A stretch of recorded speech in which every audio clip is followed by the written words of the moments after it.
Broadcasting from the business capital of the world, this is the Podcast Business News Network.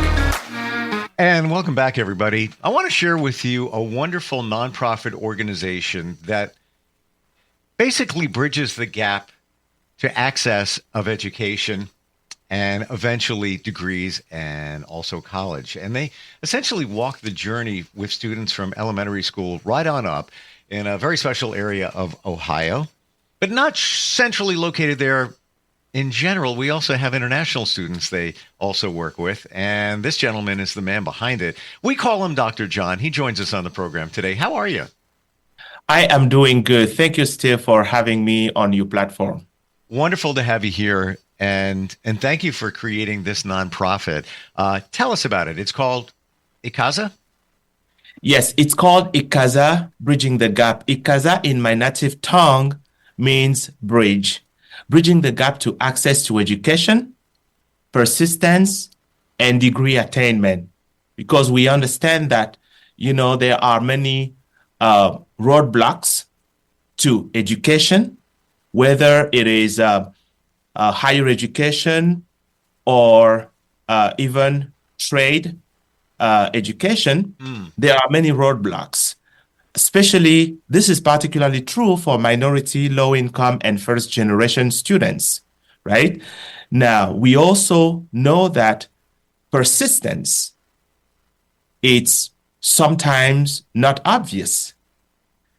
And degree attainment, we do see as we look at data, we compare the number of students who are graduating from high school and those who are obtaining their bachelor degree and going to pursue their master's degree, the numbers are going lower and lower, right? So obviously, there is a struggle there when it comes to degree attainment. So Ikaza aims to not only foster access to higher education, but also to help students persist and attain their degree in a timely manner. So it's my understanding, and before I even get there, you mentioned the trades. Did I hear you correct? Yes. Okay. Yes. What I'm seeing and hearing from others is that many high schools don't embrace the trades like they used to years ago. The focus is now on making sure grades are up and it looks good for the school district. I'm going to be honest there. Yes, absolutely. For college placement.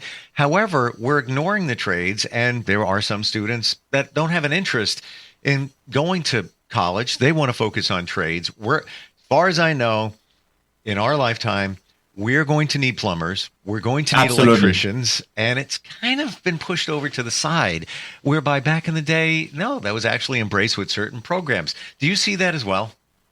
Yes, absolutely. I do see that. That is the very reason why it is important to recognize that not everyone will want to go to college. And for a nation, let's face it, it's not obvious that everyone is going to go to college, regardless of how we put things, right? As you mentioned, we are going to need plumbers. We're going to need framers. Right now, I had a great experience in 2022 to actually design my own house and building it from the ground up. And I did see, people who were actually working on that house. And it is a fact that we found these people. Some specialize in cooling, some specialize in heating, some specialize in network. I mean, without these trades, my house wouldn't exist. Yeah. That's a fact. Yes. Right? And an engineer is not going to say, well, Dr. Jean, you want to build your house? I got you back. I'm going to build it myself with my own hands without relying on, trade skill to do that. Absolutely. And many opportunities are there for people who want to embrace the trades like plumbers and electricians. Sometimes the schooling is low cost or free, and they make a lot of money nowadays. Yes. I had a friend that just had a boiler fixed, had to call a company. wasn't covered by their oil company. They didn't have a service contract. It was I think it was $225 an hour just to repair the boiler. Just one example of the trades.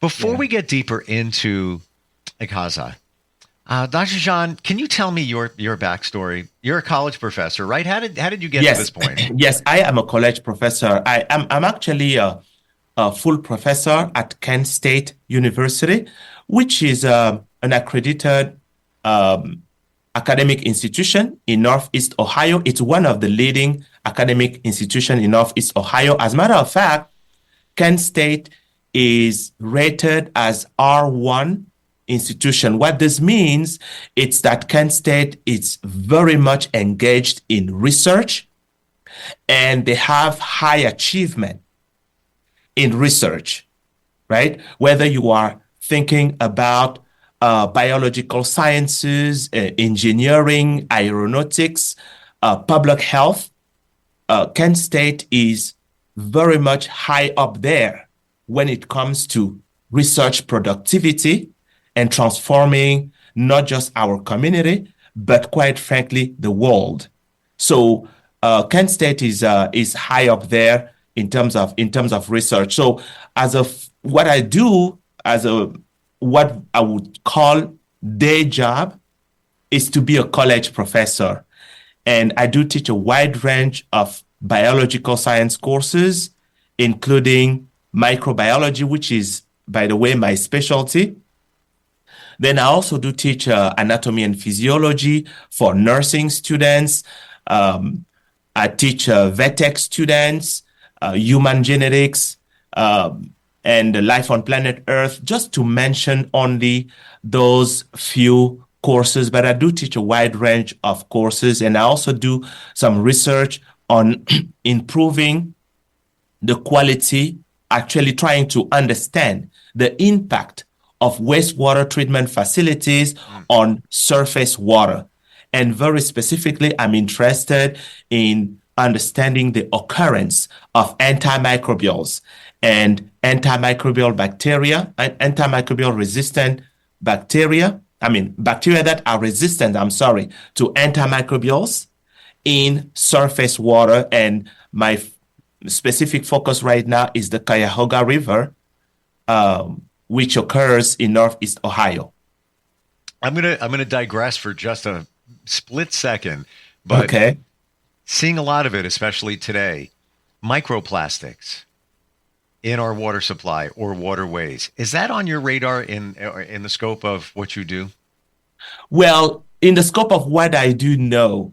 Now, it is a fact that microplastic, it's a major issue in surface water right now, whether you are talking about streams, rivers, seas, oceans, and particularly our open oceans, right? Microplastic is a major issue. But no, this is not something I focus on. I kind of remain to my microbiology segment, more of the impact of the chemicals we are using, and specifically antimicrobials, right, on our environment, but eventually on our health too.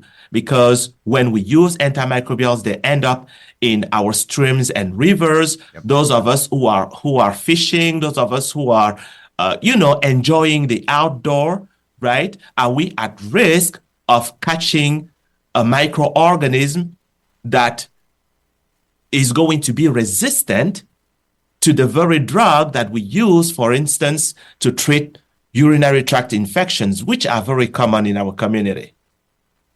I only brought that up, and actually to your point of our health, there was a story, research out today that says there's a very strong chance that the microplastics is the reason why more and more people are getting cancer. So I was kind of curious. I knew you were aware.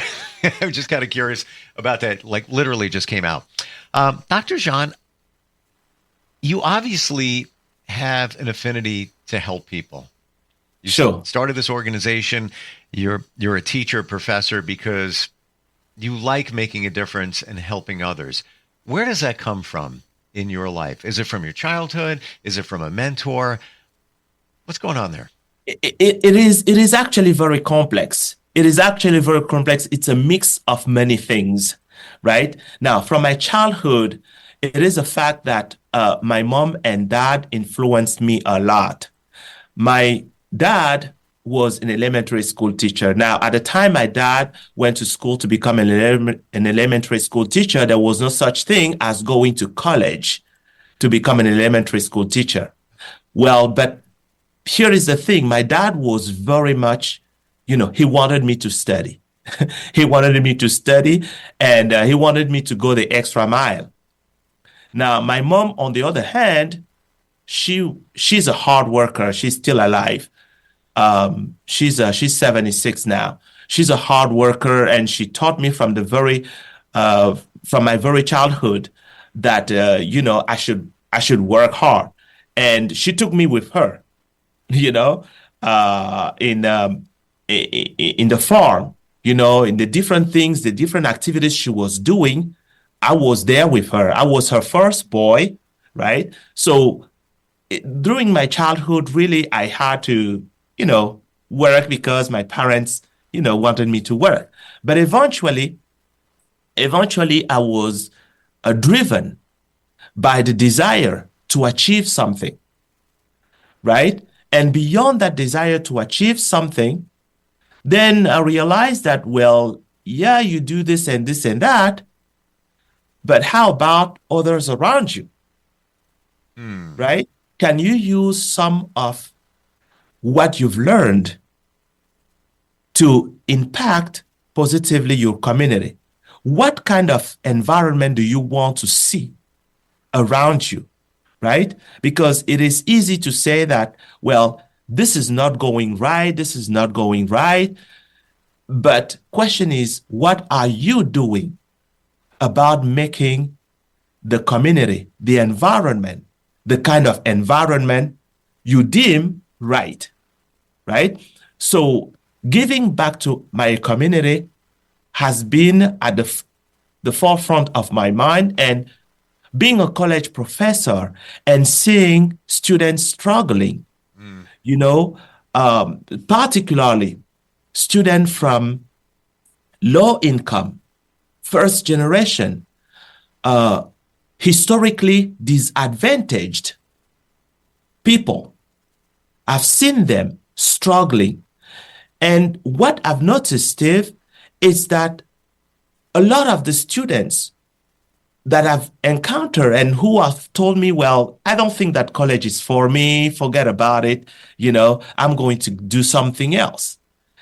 They did not necessarily come to that conclusion because they were not able to, or college was not for them. It is so much because they encountered systemic barriers that caused them to think that I'm not a good fit for this, right? A lot of students have given up just because they don't understand the intricacies of higher education, because let's face it, higher education is very complex, right? Me, myself, as an international person, I came to the United States coming from Gabon and then France, where I lived for 7 years. I had to learn the higher education system, how it works. And what is interesting, it's that a lot of students within our system have a hard time, regardless if they grew up in the United States or not. They have a hard time navigating the educational system, right? So having seen that, I started asking myself, is your goal to just come to class, teach your biology class, and say, I've achieved what I was scheduled to do today? Well, at some point I thought to myself, no. And I started telling myself, you know what? If the only thing you learn from me, it's biology, which I'm here to teach, I consider that I have failed to do my job. That may sound weird, But when you consider the fact that many students, when you look at them in a holistic manner, right, need more than just learning the biological science material, right? They need to learn how to study. They need to learn how to navigate college so that they can not just focus on their degree, but what do I do with my degree after I graduate, right? How do I make sure that I'm making a choice that is not going to cost me time, money, and energy so that I can graduate in a timely manner? I've seen students who have graduated for, say, a bachelor. Rather than graduating within 3 years and a half, 4 years, they graduate after 6 years. How do we explain that when sometimes these students are full-time students, right? These students are not graduating late because they are not smart. No. I've seen over and over students graduating late because they start with a particular major and then they realize at some point that, oh, well, I don't think that this is working for me. I'm changing my major. And then they would change another major. Some students actually will change their major 3, 4 times. That is a major problem. And that costs them money, time, and energy, right? But how do we, prevent or tackle this kind of issue? And that's the rationale for ICASA, to make sure that we provide the assistance that is needed for the students to actually be guided as soon as they hit the door of a college, right? Or before then, right? And this is when we can actually go back and see, okay, well, what is your approach? How do you prepare students for college? How do you work with them while they are in college so that they exit college by the big door, right? And with a prospect of employment at the end of the day, right? Because we see more and more today, students saying, well, college is too expensive. Yes, it is a fact that college is expensive, right? I know so many people who have gone to college, they graduated, they obtained their degree, but they don't even work in the field they went to college for, right? Therefore, what is the reason for me to go to college, right? So we hear a lot of different things, right? But what we're trying to do, and with ICASA, is to provide the guidance needed for this to happen, for students to reach their goals to graduate and to indeed go in the field that they feel interests them. And it seems that there's many different aspects of ICASA, STEM programs, elementary or older, entering high school. Yes. And we'll explore that in future episodes. But international students, tell us about how you support them. Well, one of the things that we see in our educational system is that, now, first of all, let me say that international education is very important for this country from many perspectives, right? But I'm not going to dive into those different perspectives. However, what we notice is that when international students come in our system, they are not always prepared to tackle the challenges that are ahead of them, right? I'm not going to dive too much into this, but if you consider, for instance, our learning management system different institutions are using different learning management system. You have Blackboard. I mean, I'm not here to advertise anyone, right? You have Blackboard, you have Canvas, you have D2L, you have many learning management platforms.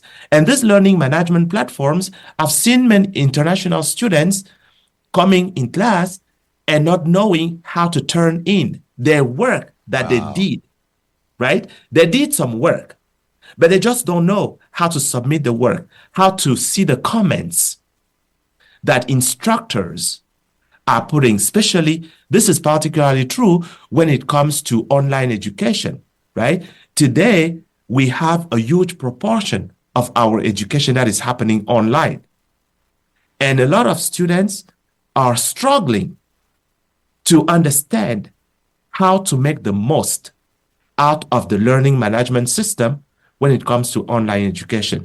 In a nutshell, we see international students coming and struggling when they come in. And also when it comes to immigration. Now, the students come in, right? They think that, okay, well, I'm here to study. But there is also the administrative segment, right? And if the administrative segment is not where it needs to be, well, it doesn't matter how smart you are. You are going to find yourself in a situation where administratively, the system is going to tell you that, well, X, you are not in good standing. And because you are not in good standing, sorry, you cannot register for classes. That has nothing to do with being smart or not, right? The student has to know that there is a deadline for signing up for something, for paying your bills, right? Or else there is a trickle-down effect, right? Where you actually cannot go to class. And if you cannot go to class, you may lose your immigration status. And if you lose your immigration status, it only goes downhill from there. All of these things we are unaware of, especially right down to the education management system. And you could have the brightest student, and then they come up with that roadblock of that system. Yeah. And they don't know how to navigate it. Now they're late turning in assignments. There's just all issues right there. That's one thing that none of us would ever even think of. Wow, eye opener. Now, Steve, let me share a quick experience with you. Teaching an online course, a semester typically lasts 17 weeks, right? 16 to 17 weeks. Now, I'm teaching an online course, and obviously all assignments are online, right? Course material, assignments. And then maybe 8 weeks within the course, I receive an email from a student in my class. And the student tells me, well, Dr. Jean, I'm really sorry to say this, but I've been struggling to see the comments on the discussion module, and the assignment have turned in because there were some assignment where he needed to work on those assignments again based on the feedback I had provided. And they told me for the past 6 weeks, for the past 8 weeks, I have not been able to see the feedback. Wow. And I'm thinking to myself, wait a minute. We are week 8. This is midway to the semester. And you have not been able to see the feedback so that the student was not able to improve their work. And then I think to myself, wow, that's a problem, right? And the problem is that it's not one single student. It's sometimes a handful of students, right? Now, while one may think that a handful of students out of, say, 40 students, it's not a lot, but for that student, it's a lot, right? And I take students one at a time. I don't look at numbers. I look at Steve or Harper, right? How am I helping you get to the next level, right? Each student has to be able to receive that level of assistance. And noticing that one student is actually reaching midway without knowing how to see the feedback in an assignment, well, that's a problem. And right there, a student does not have a way to validate, to pass that course in a good manner, right? So that's just an example. Wow. I can't, all the energy, all the brilliance that student has, and they come up to that roadblock, and essentially you grab their hand and walk them over the Ikaza. Absolutely. And actually, this is where I actually want to dive into the approach that we use at Ikaza that we call proactive advising. Well, we're just about out of time, so let's table that for the next time we get together. Now, I would assume that you would welcome support if somebody hears this, no matter where they are. Absolutely. And listen, Steve, and one of the limitations that we have, it's the lack of support, right? We are a nonprofit organization. We have a 501c3, which means that all donations made to Ikaza, can be claimed in your tax return as deduction dollars, right? So you can, those who want to support this initiative, which is actually very crucial if you do care about social justice, right? Because equal opportunity when it comes to education, the ability to access education, to persist, and to attain a degree in a timely manner, right? And when we consider the systemic barriers that exist, right, we have to recognize that, well, somebody has to pay the bill, right? Somebody has to pay the bill because, this work that we do,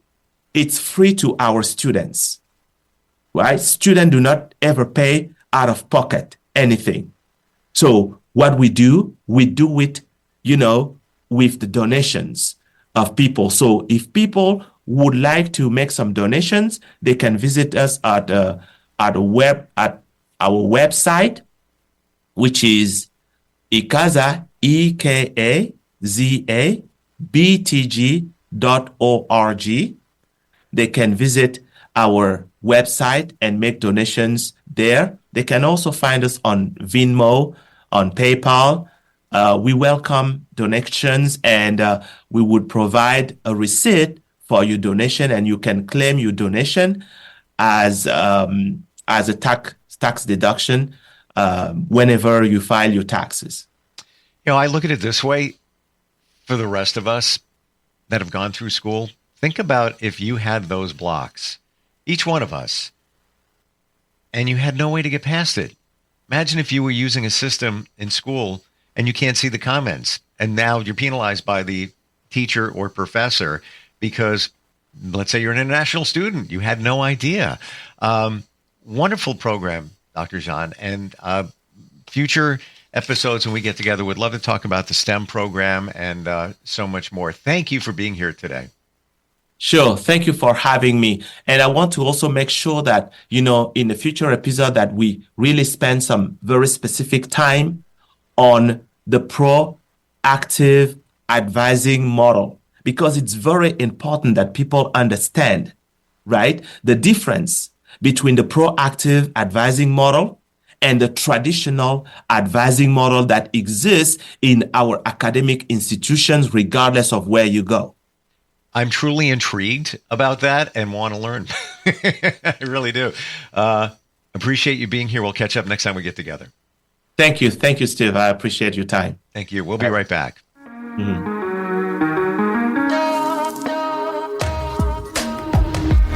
Broadcasting from the business capital of the world, this is the Podcast Business News Network. Adopt US Kids presents Multiple Choice Parenting. Your daughter just had her first breakup. Do you A, put yourself in her shoes? How could he do this to you? And for Sheila, she has split ends. B, console her? Oh, sweetie, this is going to happen a lot. 4, maybe 5 more times before you get married. C, take charge? Got to get this all straightened out. Give a little talking to, man to man, mano a mano. Hey, Steve! It's now a good time? No? Okay, no problem. Bye. Or D, help her find a new boyfriend? I know a great place to meet boys. The internet. Nice, single boys. Never mind. How about some ice cream? As a parent, there are no perfect answers. But you don't have to be perfect to be a perfect parent. Thousands of teens in foster care will love you just the same. For more information on how you can adopt, visit adoptuskids.org. A public service announcement from the U.S. Department of Health and Human Services, Adopt U.S. Kids, and the Ad Council.